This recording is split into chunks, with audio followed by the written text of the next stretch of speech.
Hello travelers and welcome to Dubai, one of the United Arab Emirates. Quite impressive city that is famous for being the man-made fun capital of the world. Everything here is striking, from the record-breaking skyscrapers to the luxurious palm dune. This city is a blend of futuristic innovation and rich traditions, offering high-end shopping, world-class dining, and unforgettable experience in the desert. I am fortunate to visit this city and reviewing flight EK371 from Emirates from Bangkok to Dubai. I'm so excited to fly to Dubai and get you joining us. Don't think it twice because this is the last boarding call. Hello travelers, I'm Frank and I have a passion for travel and I like to do it a lot. Sometimes I travel for work, sometimes for fun, sometimes I fly in style, sometimes I don't. But every flight, every journey, every airport has a story, and I would love to share those with you. So buckle up and join me as we explore the world together because this is the last boarding call.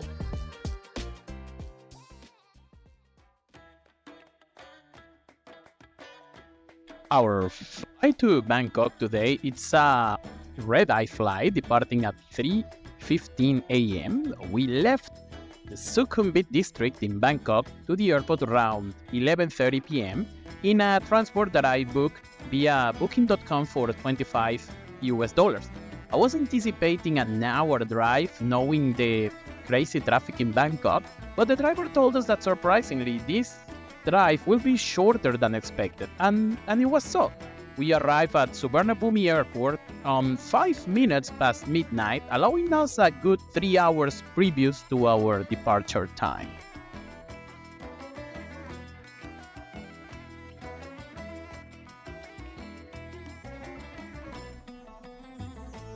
Although Emirates now has moved operations to the new satellite terminal, check-in, departures, and arrivals are still done in the main terminal.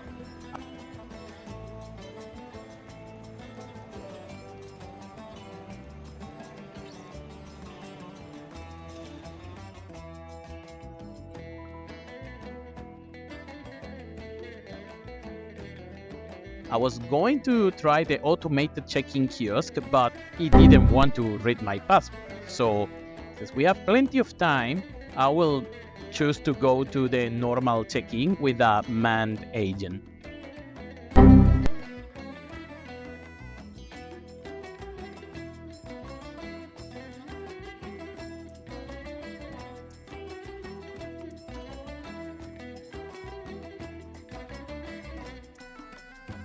As a Qantas Gold frequent flyer, I enjoyed from the benefits of the Emirates Qantas partnership.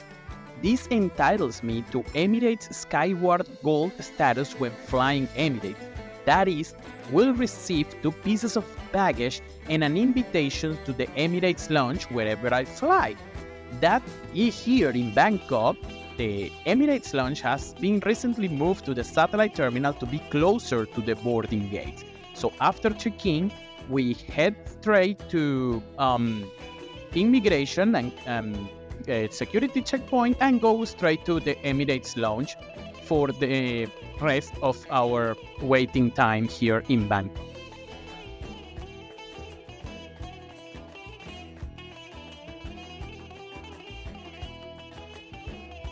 Head to security and immigration. I wanted to check out the observation area located on the upper level of the check-in hall. I found that during the night, visibility is not very good. However, it's a very quiet place during the night and a great spot for airport sleepers, as the seating has no armrest, allowing for a more decent sleeping experience.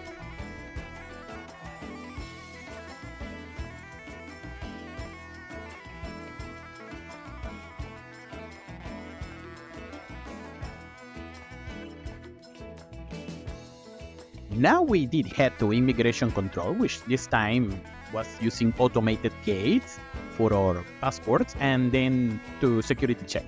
Thankfully, they were not that busy at this time of day, and me think how funny is that when you have plenty of time to catch a flight, that's when you find no queues, no clocks, no extra check. Everything went smoothly from check-in to security and immigration for us. When we got this with 3 hours ahead of our departure our flight scheduled departure.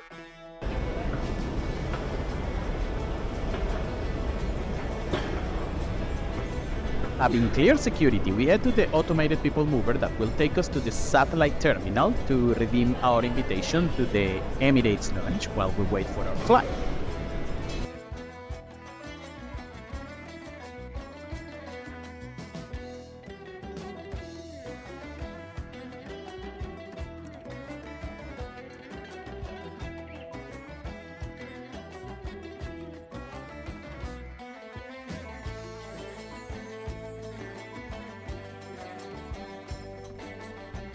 And while we walk through Bangkok airport, let's talk about the cost of this flight. I bought this ticket for me and my travel partner with 6 months in advance, and they are part of an onboard flight to Cairo from Bangkok, which I will review in another video. That leg of the flight, the Dubai to Cairo flight. The cost of the entire flight was $327 from Bangkok to Cairo with this stopover in Dubai. And this ticket, Emirates surprisingly was the best offer at the time of flight searching. Something important to mention is that when I bought this ticket, I was excited because this flight was supposed to be in the Airbus A380, at least this leg of the flight. By the time I bought the ticket, Emirates was operating 5 daily A380 flights from Bangkok to Dubai. That gives you an idea of how much passenger movement this route has. However, a few weeks before the flight, I received an email from Emirates advising the flight change of schedule, which included an aircraft change to Boeing 777. But I'm not complaining anyway. I'll have time to review the A380 for you in another video.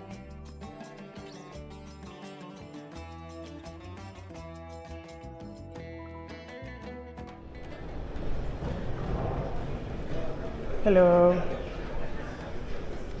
We entered the Emirates lounge and were received by the friendly reception agent. The lounge here in Bangkok is massive, which makes sense considering the amount of flights to and from Dubai operated by Emirates from here.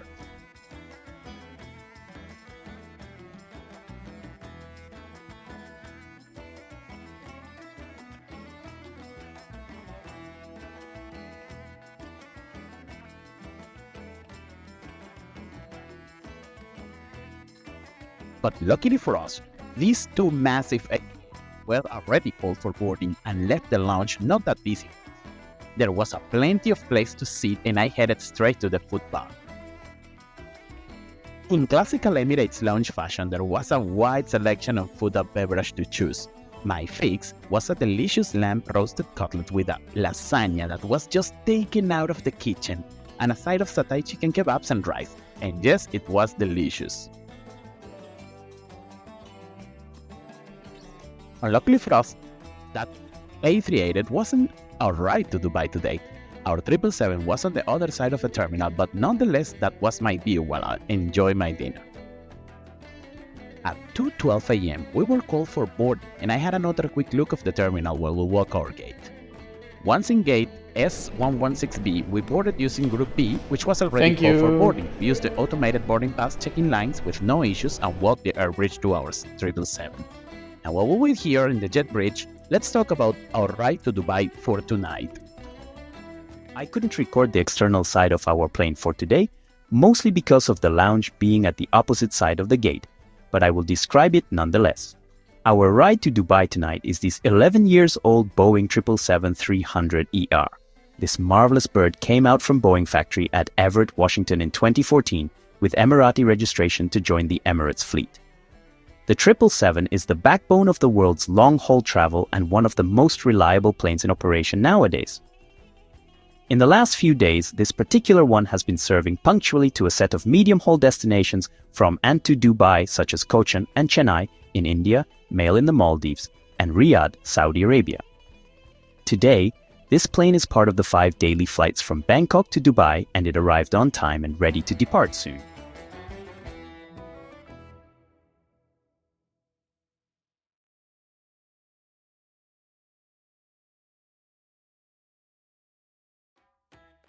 This 777 has the classic 10 abreast configuration on 343 row distribution with only two classes, business and economy. There is no first, premium economy in this aircraft, reserved mostly for medium-haul flights. Our seat tonight were 18D and 18H, located on the third row after business class. There are 264 of these seats in the plane, and all of them feature the ICE entertainment, which is considered one of the best in-flight entertainment systems in the industry. A handheld control for the IFE, USB port and universal power in the back seat,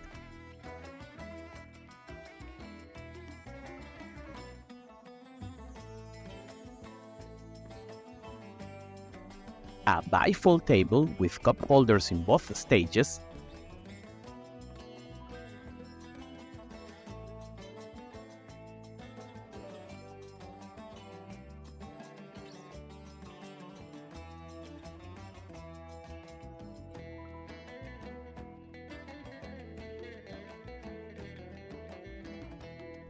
generous seat pockets, and in there the emergency procedures sheet and literature within a bag, which is a nice touch by the way, and the beloved mini pocket for devices. Legroom was excellent, and abiding to their advertises 34 inches of seat pitch. Seat width was also good for obviously medium and long-haul flight. I was sitting in an aisle seat, so I couldn't capture too much action from the window, but we started to push back at 3:30 a.m., only 3 minutes past our scheduled time. And while our 777 taxi to the departure runway, let's talk about tonight's flight route. Our flight for tonight departed north from Suvarnabhumi Airport and turned left northeast of Bangkok to initiate its climb across the center of Thailand, reaching the Bay of Bengal by the first hour of flight.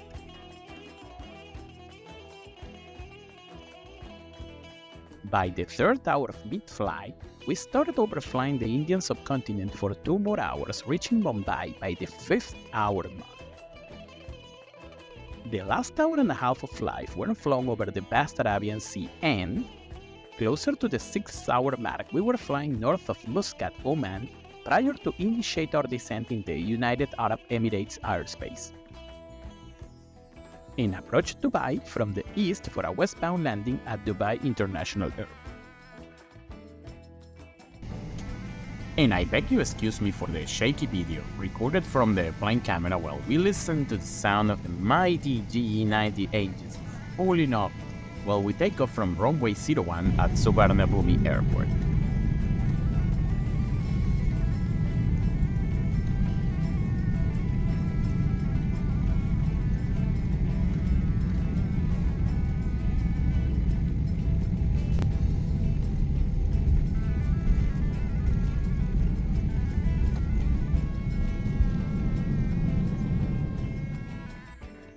Seatbelt sign was turned off 12 minutes after takeoff, and I connected to the Wi-Fi straight away.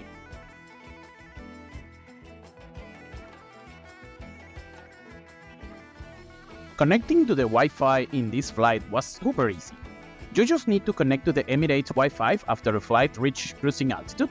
Select the plan of your choice. In my case, I selected the entire flight for $20 and off you go. The connection speed is acceptable for social media, chat, and perhaps replying emails from your mobile. Changing devices was easy enough using only your email address without being a Skyward member, but using this connection from my computer was excruciating slow for me when the PC started syncing files or reaching always on cloud services. The bottom line, I will spend only $4 for the social media plan instead of $20. Let's go to the lavatory before sleeping on the way to the breakfast service.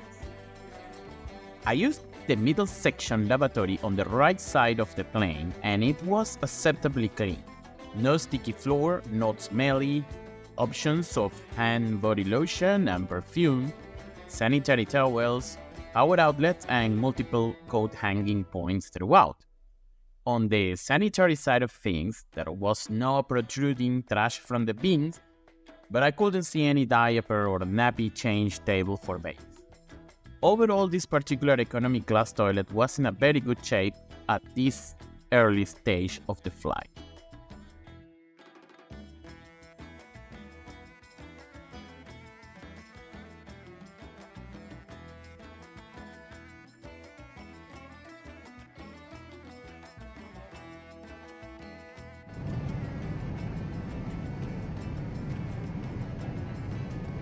Now, with this very dark cabin and the soothing noise of the GE90 engines, I got to sleep in and out for almost 4 hours and being woken up by the meal service. Which makes me ask you guys, do you find the plane engine noise soothing or is it only me? Let me know in the comments below.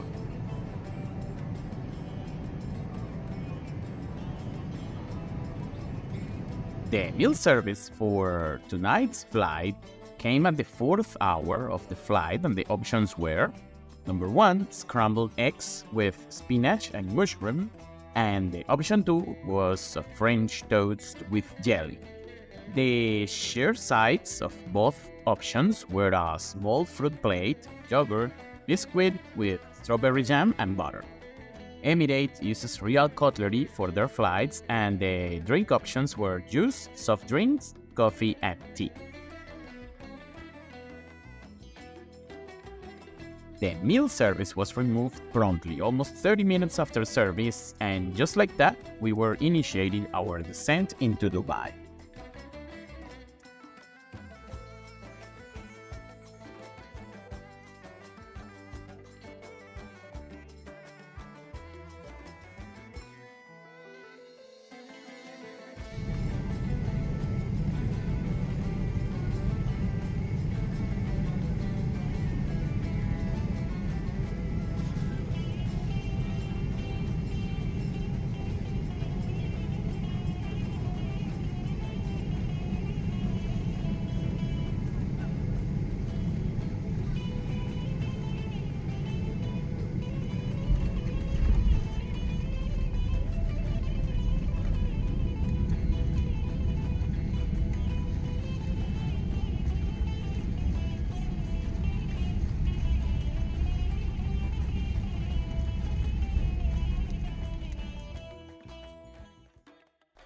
We were presented this post-flight review questionnaire while we were taxiing to the gate for deplanning, but none of the options seems to work for me, and neither they did for my travel partner. Just for the sake of knowledge, I would have rated a smiley face for all of them because I was very happy with this flight.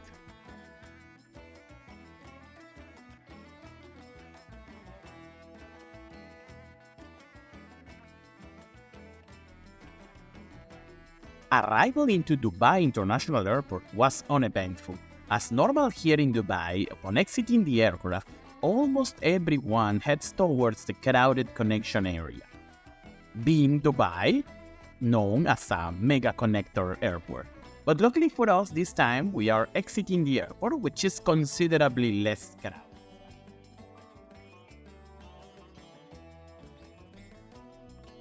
Upon arriving to immigration, we were told to use the manned immigration gates opposing to the smart gates, and our passports were physically stamped. Also, good thing, we were given a tourist SIM card for each of us, handed directly by the immigration officer. Let's test the SIM card while we walk through the impressive baggage reclaim area of Dubai International.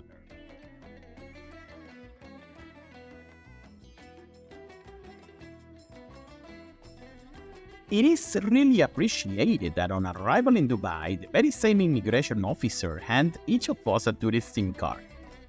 This service is provided by DU, a mobile carrier here in the Emirates, and it offers you 10 gigabytes for free to be used in 24 hours. You just need to put the SIM card into your phone and select any of the additional plans only by sending a text message if you want to extend the period of coverage over the 24 hours. But my travel partner and I, we just installed the SIM cards and provided our year of birth. That's the only personal detail that you are asked to input, and in no time we were connected to the internet in very decent speeds. The 10 gigabytes that we were given were more than enough for our days in Dubai, something that we are definitely thankful for because it allowed us to use to go and buy any other SIM card. We came out of the airport connected to the internet.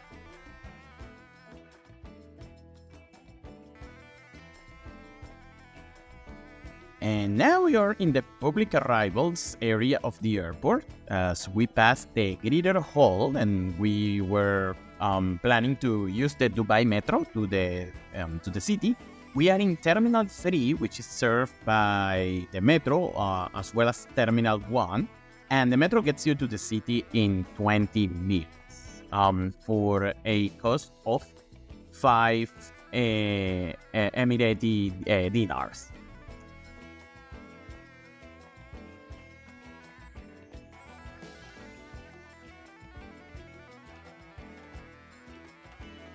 Overall, our flight from Bangkok to Dubai took us a flight time of 6 hours, 17 minutes, which was far less than the scheduled 6 hours and 50 minutes published by Emirates.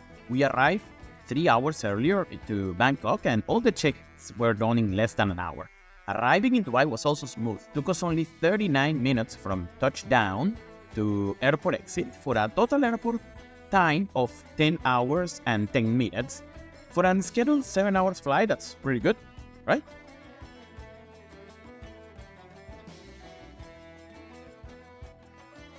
Now we're heading to Dubai Metro and spend a few days in this impressive city. But before I go, I want to invite you to like this video if you think it has been useful for you. Also, it will mean a lot to me that you subscribe to my channel and ask me questions.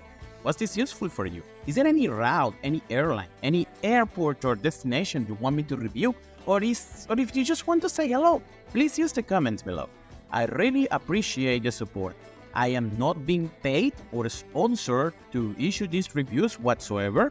I'll do it of my heart and just for the storytelling and the knowledge share. I really hope this has been informative for you, and I want to thank you for viewing, and I hope to see you in my next trip. Goodbye.